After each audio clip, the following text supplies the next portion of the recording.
Today's question is, how can we create musical tension? What is musical tension? It's basically a situation where you're using notes which are not in the diatonic scale, so not, for example, in C major. So there are a bunch of notes in between. There are 5 notes in between that 7-tone scale. And the way that this manifests itself is whenever you hit those notes, they have a tendency to resolve either up or down to a note on the scale. You can play these off-key notes either in a chord progression or in the midst of a solo. Let's say, for example, you're playing in the key of C major. So your chords would end up being C major, D minor, E minor, F major, G dominant 7, A minor, B diminished, and C major again. And I added the 7s just to sort of spice things up. So then, how are you going to be able to play chords that are in between these notes? The basic idea is that you're going to take a chord and you're either going to raise or lower the root note of it to create this tension. So say, for example, if you take C major 7 and we raise the root,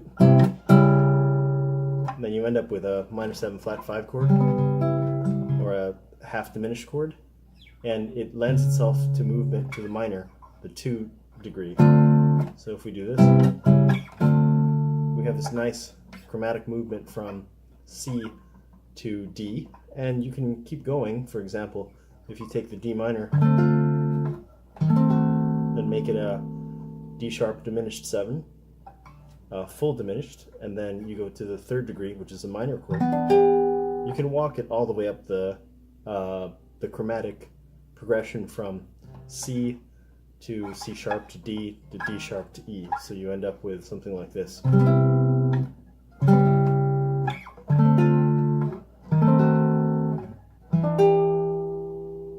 And you end up with this nice tension in between these chords that you can use for voice leading or to move between 2 adjacent chords in a progression, so on and so forth. So let's take, for example, the progression that I played at the beginning of the video. Let's say, for example, you're in the key of E minor, so your root's going to be E minor 7. And basically what we're going to do is we're going to go descending chromatically through the roots to be able to reach the chords in between the chords which would normally be in the key.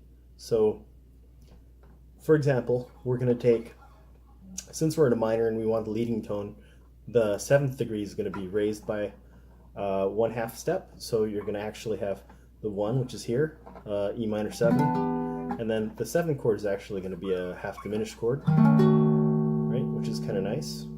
And then to go from the 7, which is actually a leading tone, down to the 6th, we need 2 chords, right? Because we need to hit this note and this note.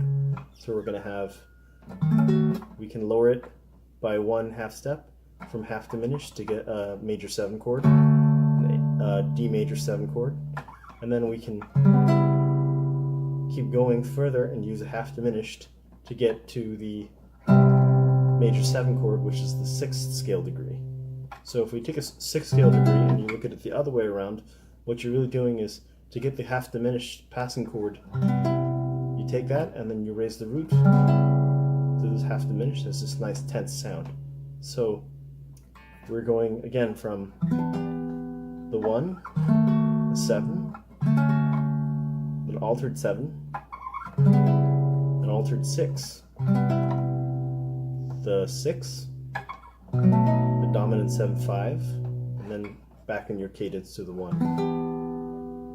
So to emphasize the stress and discordance of these intermediate chords, you can hear it here.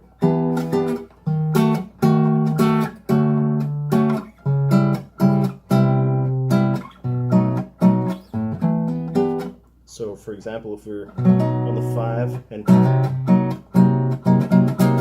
it sounds very tense if you go to the 6, for example, or if you take the 6 and then raise the root a half step, then you're going to have that tense chord. Or, for example, if you can imagine doing this with a different chord tone besides the 1, you could even do it with, say for example, the 5, and then lower the 5 for the, if you have a 1 chord E minor and you lower the 5, you end up with a really tense chord, so you can, you know, add that tension to your progression or your riff. You can also apply this technique to the scales that you use in your soloing or your melodies. For example, if we take a progression like this, which is a minor progression starting in A minor to a D minor 7, and then a G13, and then resolving to the 1 chord, which is going to be a C major 7. So what you can do, for example, is your normal scales would be like this, right, on key.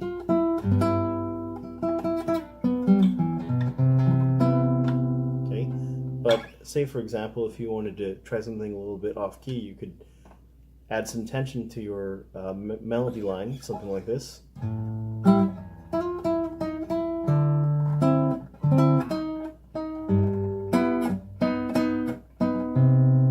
So this note here, which is actually a flat 5, is not in the key, and it's the tritone interval relative to the minor root here, so it's going to be very tense, right?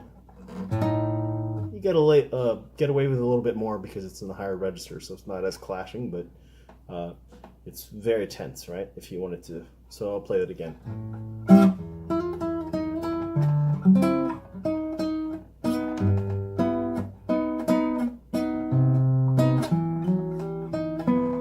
Something along those lines.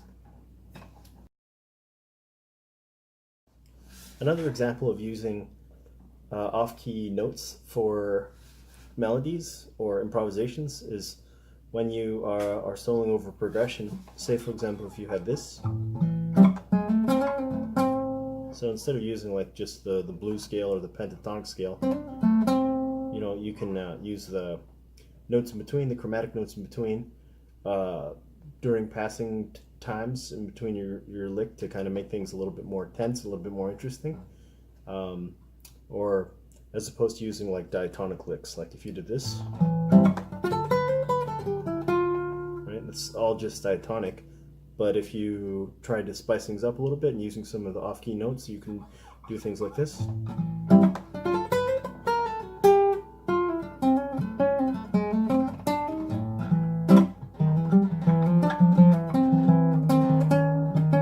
Maybe not like that.